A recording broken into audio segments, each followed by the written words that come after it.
entire video, I'm going to keep this screen on the board with some minor errors that I could not fix, but this is my works cited page, and enjoy the video. It can be said that knowledge is like roses, blooming and dying constantly. As such, it is important to review over the knowledge that has been learned throughout this year, starting with the similarities and differences between the 12 tables and the Code of Hammurabi. For an example of a similarity between them, look no further than their both extreme death sentence policies. One quote showing this from Hammurabi is, "If anyone accuses another of murder but cannot prove it, then the accuser shall be put to death." As for the 12 tables, if anyone was to compose a song insulting another person, then that person shall be put to death. However, as the Code of Hammurabi focuses on death and crime, the 12 tables aim for everyday life and fair punishments. Using this information, it can be inferred that Mesopotamian society was more strict and more dangerous. For example, anyone is caught while committing a robbery, then he/she shall be put to death. This danger in society can be kind of similar to the Mayan, whereas Rome was a society more focused on stability and fairness, kind of like the colonies. And for an example from the 12 tables, putting to death of any man who has not been convicted, whoever he might be, is forbidden.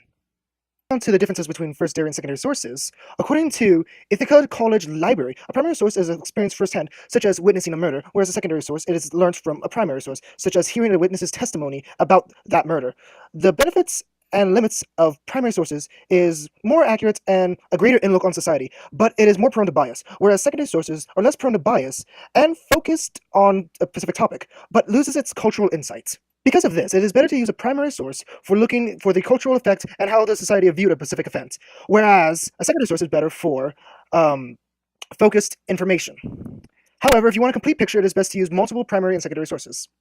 Hopping straight into Rome, by a mythological standpoint, Rome was founded exactly on 753 BC by Romulus and Remus. Realistically, Rome was founded around 753 BC to 509 BC. Around 509 BC, Romans overthrew the Etruscan kings and became a republic, which is elected officials. The 12 tables were made in around 451 BC. Around 264 BC, Romans completed their conquest of southern Italy, and war began between the Romans and Carthaginians between 264 BC and 146 BC, where the Romans were victorious. Then they continued their conquest of their territory.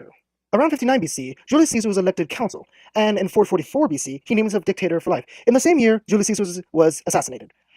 Around 331 BC, Augustus Caesar became emperor and the Roman Republic turned into an empire. In 680, Judea was conquered by Rome. There was 3 failed rebellions by the Jews in 660, 70, and 132 AD. Around 380 AD, Thracimbus made Christianity the official religion of Rome. In 444 AD, the Huns plundered about 70 cities of the east of Rome, and in 476 AD, Rome officially fell. To Roman achievements and inventions, one of the achievements of Rome was the laws and politics. These laws and politics created a sense of unity within the entire nation and a government to go under. These laws and politics created a sense of unity within the entire nation and a government to go under. Language also played an important role in unity and an advancement of Rome. Some other achievements of Rome was specialized workers and religion. Religion played a major role in Rome society, with one example being when they asked the sacred chicken when to rage battles, and another being to ask the oracle, who is a priest or priestess who gives prophecies from a god, about the future. Rome could have fallen to any number of these combinations of famine, disease, invasion, lack of slaves, constant defenses, and too much land to protect. Could have all been good reasons for Rome to fall. After the fall of Rome comes the Dark Ages, which were not as dark as everybody thinks they are. According to Crash Course number 14, the Dark Ages were a time of enlightenment for the Jewish world, one example being improvements in medicine. And although the Dark Ages started out horribly, like the start of the Great Depression, it recovered quickly and even got to points of improvements.